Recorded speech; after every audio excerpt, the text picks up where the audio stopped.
Akon easy Telugu family అందరికీ welcome అండి. ఈరోజు మనం చెప్పుకోబోయే టాపిక్ 1919 ఫర్మానా. హైదరాబాద్ స్టేట్లో 1919 ఫర్మానా ఎందుకు ఇంపార్టెంట్, బ్యాక్గ్రౌండ్ ఏంటి, ప్రొవిజన్స్ ఏంటి, దాని ఇంపాక్ట్ ఏంటో తెలుసుకుందామండి.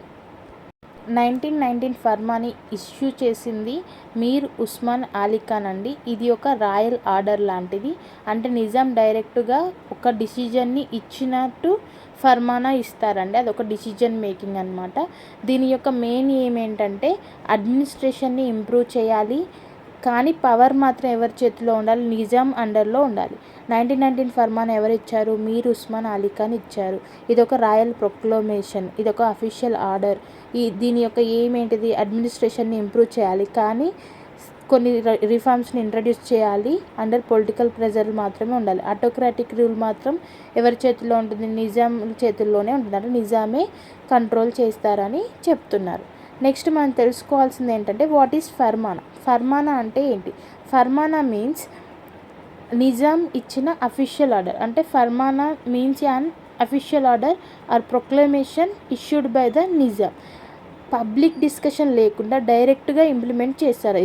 It has a force of law అంటారు దీన్ని ఎవరితో డిస్కస్ చేయడం, అంటే లెజిస్లేటివ్ బాడీ తోటి ఎలాంటి డిస్కషన్స్ ఉండవు. And directly implemented like a command. అంటే రాయల్ ఎవరైతే ఉన్నారో వాళ్ళు కమాండ్ ఇచ్చినట్టు. ఫర్మానా is the royal order with the legal power. ఓకేనా?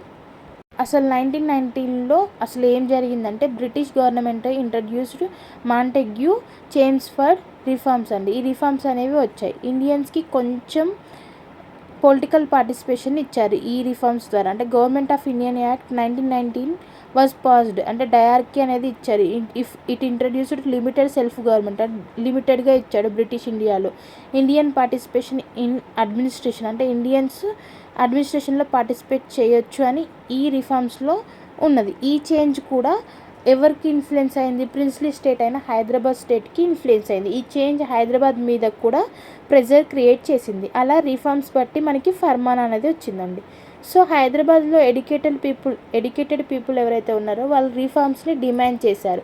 రిఫార్మ్స్ అండ్ రిప్రజెంటేషన్ని డిమాండ్ చేశారు. సో అడ్మినిస్ట్రేషన్ సెంట్రలైజ్గా ఉంది, పీపుల్కి పార్టిసిపేషన్ లేదు. ఈ డిస్సాటిస్ఫాక్షన్ వల్ల నిజామ్స్ రిఫార్మ్స్ని ఇంట్రడ్యూస్ చేయాల్సి వచ్చింది. అంటే ఎడ్యుకేటెడ్ పీపుల్ ఎవరైతే ఉన్నారో డిస్సాటిస్ఫాక్షన్తో ఉన్నారు కాబట్టి అడ్మినిస్ట్రేషన్ అనేది highly centralised and inefficient. So no system of public participation ఇప్పటిదాకా. సో దీన్ని కంట్రోల్ చేయడానికి, ఈ డిస్సాటిస్ఫాక్షన్ని కంట్రోల్ చేయడానికి, గవర్నెన్స్ని ఇంప్రూవ్ చేయడానికి నిజాం అనేవాళ్ళు ఈ 1919 ఫర్మానా అనేది రిలీజ్ చేశారండి. ఇది ఒక అఫీషియల్ ఆర్డర్ అనమాట. 1919 అలా రిలీజ్ చేశారు ఈ ఫర్మానాని. దీని యొక్క మెయిన్ ఆబ్జెక్టివ్స్ ఏంటంటే అండి, 1919 ఫర్మానా మెయిన్ ఆబ్జెక్టివ్స్ ఆర్ అడ్మినిస్ట్రేషన్ని ఇంప్రూవ్ చేయడం, ఎఫిషియన్సీని పెంచడం, పబ్లిక్ ప్రెజర్ని కంట్రోల్ చేయడం. కానీ మెయిన్ ఇంపార్టెంట్ పాయింట్ మనం అస్సలు మర్చిపోద్దండి, నిజాం దగ్గరనే పవర్ ఉండేలాగా చూసుకున్నారు. Strengthen and reorganise administration, increase efficiency of different departments, satisfy the demands of educated classes partially not fully, and introduced modern administration system, control political awakening and maintain peace. Main purpose మాత్రం reforms without losing power. అంటే నిజాం యొక్క పవర్ని loose అవ్వకుండా reforms చేయడం కోసం ఈ 1991 ఫర్మానా అనేది వచ్చింది. ఇలా దీంట్లో మనకి ఎగ్జిక్యూటివ్ కౌన్సిల్ అనేది ఏర్పాటు చేయడం అనేది జరుగుతుందండి. ఎగ్జిక్యూటివ్ కౌన్సిల్ని ఎస్టాబ్లిష్ చేశారు.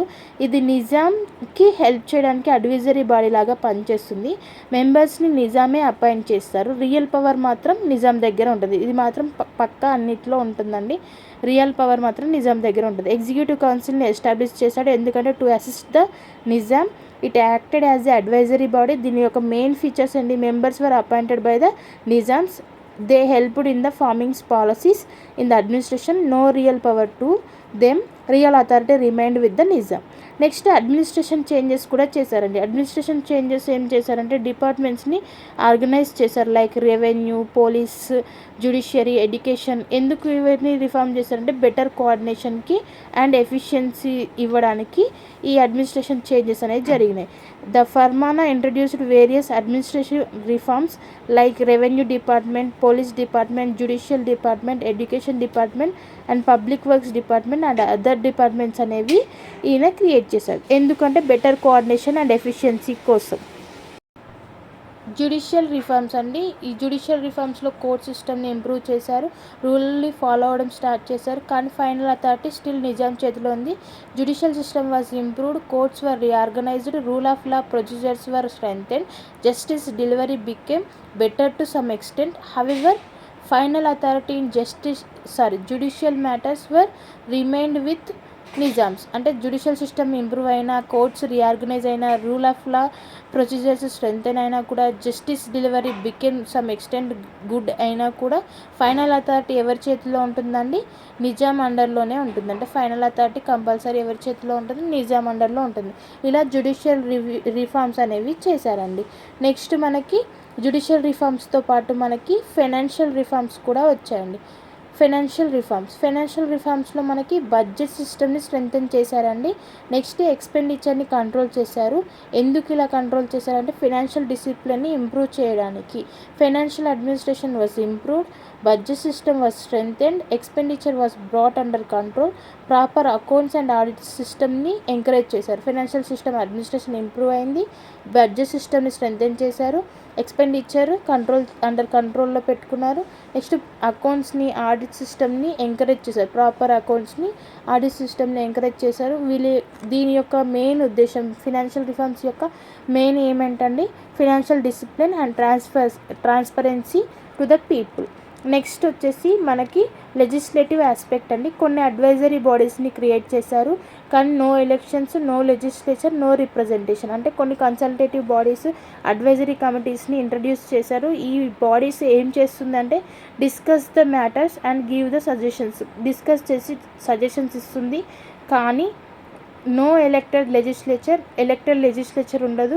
నో రిప్రజెంటేటివ్ ఇన్స్టిట్యూషన్స్, రిప్రజెంటేటివ్ చేయడానికి ఒక ఇన్స్టిట్యూషన్స్ ఉండవు. రెస్పాన్సిబుల్ గవర్నమెంట్ ఉండదు. So people had no real say in governance. పీపుల్కి అసలు గవర్నెన్స్లో రైట్ అనేది ఉండదండి. లెజిస్లేటివ్ ఆస్పెక్ట్లో only consultative bodies and advisory committees మాత్రమే ఇంట్రడ్యూస్ చేశారు. నెక్స్ట్ కోర్ ఫీచర్ ఏంటని తెలుసుకోవాలి. 1919 ఫర్మాన్లో మనకి డ్యూయల్ నేచర్లో ఉండేదండి. డ్యూయల్ నేచర్లో మనకి ఒకటేమో అడ్మినిస్ట్రేటివ్ నేచర్ అంటే, నెక్స్ట్ నో డెమోక్రసీ అనేది డ్యూయల్ నేచర్లో మనకు కనిపిస్తుంది. అడ్మినిస్ట్రేషన్ రిఫార్మ్స్ ఏమో పాజిటివ్ సైడ్లో ఉంటుంది, నెగిటివ్ సైడ్ మనకి no democracy. Reforms without representation అని కూడా చెప్పుకోవచ్చు ఈ స్లోగన్కి. సో అడ్మినిస్ట్రేషన్ రిఫార్మ్స్ ఇంట్రడ్యూస్ చేశారు, మోడర్న్ సిస్టమ్ని, డిపార్ట్మెంట్స్ని క్రియేట్ చేశారు, ఎఫిషియన్సీని ఇంప్రూవ్మెంట్ చేశారు. కానీ no democracy, no representation, autocratic rule continue అవుతుంది. Reforms without representation. Next limitations అండి. ఈ ఫర్మానాకి ఎలక్షన్స్ లేవు, రెస్పాన్సిబుల్ గవర్నమెంట్ లేదు, నిజాం ఫుల్ పవర్ మెయింటైన్ చేశారు, అండ్ పబ్లిక్ పార్టిసిపేషన్ అనేది చాలా తక్కువగా ఉంది. No elections, no representative government, absolute power మాత్రం నిజాం కంటిన్యూ చేసుకున్నారు. Public participation was almost nil and it was only top down reform. So it did not bring any real democratic change. ఇందులో limitations ఇవ్వండి. Elections లేవు, representation లేదు, responsible government లేదు, absolute power అంతా నిజాం చేతిలోనే ఉంది, పబ్లిక్ పార్టిసిపేషన్ తక్కువగా ఉంది, అసలు లేదు, టాప్ డౌన్ రిఫార్మే కదండి ఇది. అందుకే డెమోక్రాటిక్ చేంజ్ అనేది ఏమీ జరగలేదు ఇందులో. నెక్స్ట్ దీని యొక్క సిగ్నిఫికెన్స్ ఏందో తెలుసుకుందాం. First step towards reforms. ఇది ఫస్ట్ స్టెప్ అండి. మోడర్న్ అడ్మినిస్ట్రేషన్ స్టార్ట్ అయింది, పొలిటికల్ అవేర్నెస్ అనేది వచ్చింది. First step towards administration reforms. బిగినింగ్లో మోడర్న్ ఇన్స్టిట్యూషనల్ గవర్నమెంట్స్ అనేది వచ్చింది. Beginning of the modern institution